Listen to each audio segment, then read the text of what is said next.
Welcome back, guys. I'm Zell, and up on the bench today we've got a Kershaw Amplitude.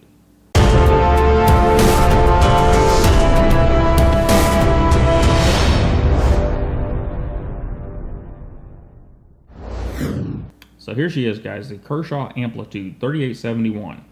We got 4 body screws on this side, a pivot with a decorative thing underneath the pivot screw. That is not the pivot screw itself. The pivot screw is there in the middle, and then this is a machined aluminum piece that goes below the pivot screw. Doesn't seem to have caused any problems, but it is not an actual decorative pivot. As we roll it around the back, we've got 3 really nice pillars here, a little block back here to facilitate the pocket clip that we'll look at here in just a minute. While we're here, whenever you look at the back of our flipper tab, it's nicely jimped. It's not anything that's going to tear into your hand. It's something to let you get a hold of it with your index finger and flip that knife out. And personally, I think it's really well done, especially for a general EDC knife. And while we're up here, we can see they put a little color down there in those pillars. Those are really, really nice.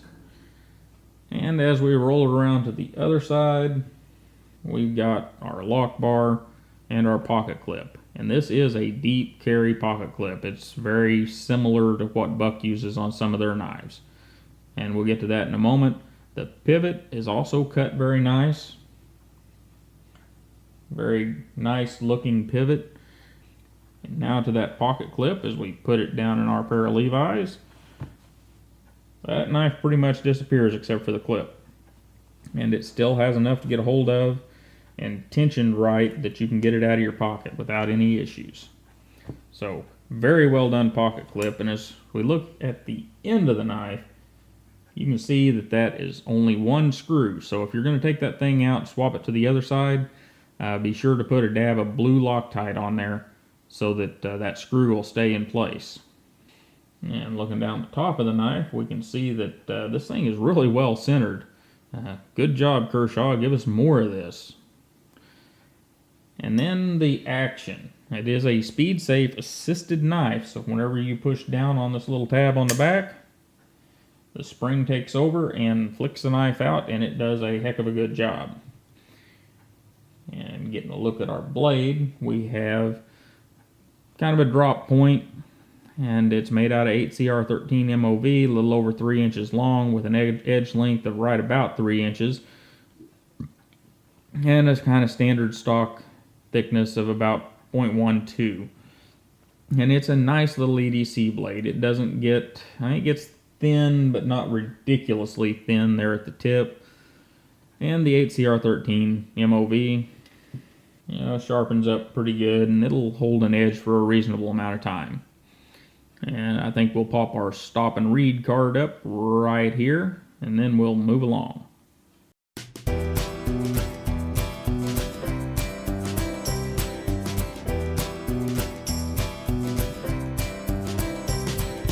For a little size comparison, we've got a Bird Metal Arc 2, Sanran Moose 710, and just for fun, we'll throw in a Mannix 2 and a ZT0450CF.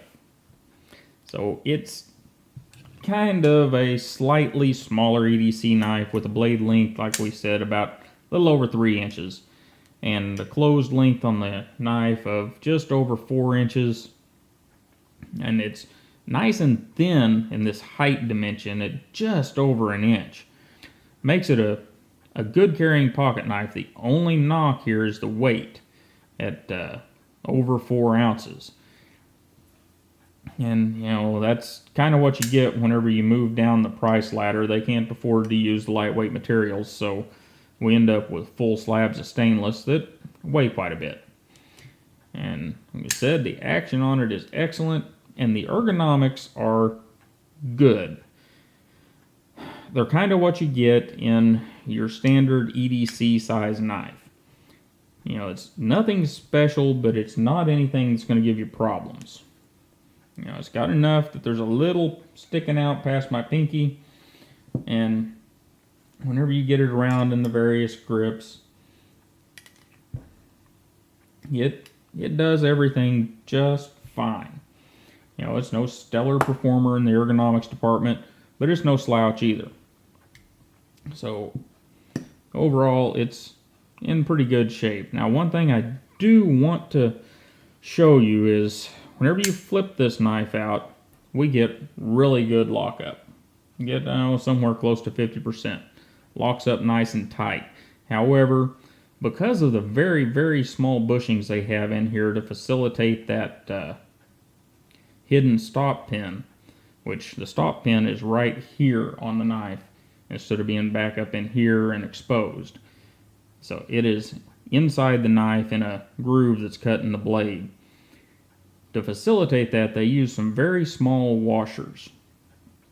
And those washers, while they hold the blade straight and true whenever the knife's closed, whenever the knife is open, it doesn't have any play really in any direction, but there's some flex. That blade will move back and forth a little bit.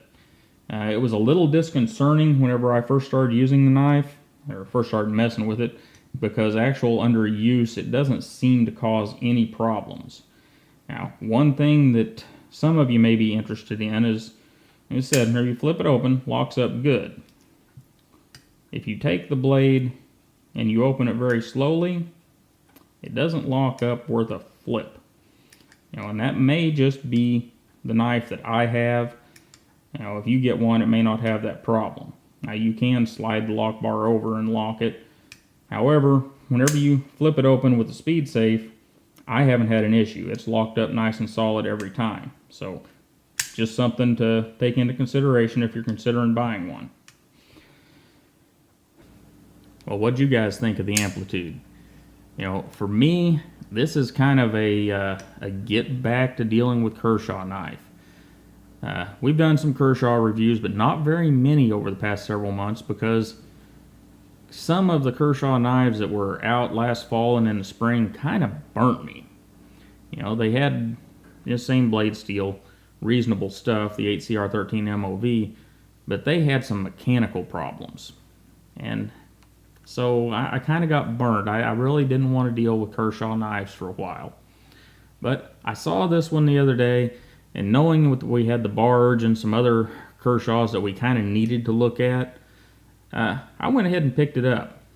And I was pleasantly surprised.